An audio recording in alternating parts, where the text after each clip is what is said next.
করে রেডি, এবার জল ঢেলে আসবো না, তো চলো জল ঢালবো।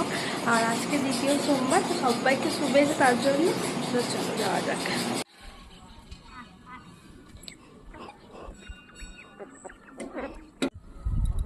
তো জল ঢালতে যাচ্ছি, তো চলো যাওয়া যাক।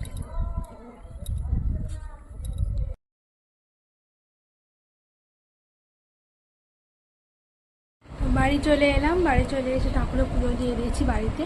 তো কটা রিলস বানিয়ে নিয়েছি, তো চলো। আর লাইটের জন্য অন্ধকার অন্ধকার আসছে, তো ঠিক আছে বাদ দাও, যা আসছে আসছে। তো চলো এবার কি কি করি সারাদিন তোমরা দেখতে থাকো, চলো। তো এই হচ্ছে মুড়ি চানাচুর খাবো, তো চলো খাওয়া যাক। এটা চেঞ্জ করে নিয়েছি আর এখন মুড়ি খাবো। আর আমি সকালে চাটা খাইনি, তো তার জন্য তো চলো খাওয়া যাক। আর বাবুকে একটু কলা দিয়েছি, ও খাবে। তো চলো। মহারাজা খাচ্ছে, হাই বলে দাও, চুমু দিয়ে দাও একটা। আরে বাবা রে, ঠিক আছে।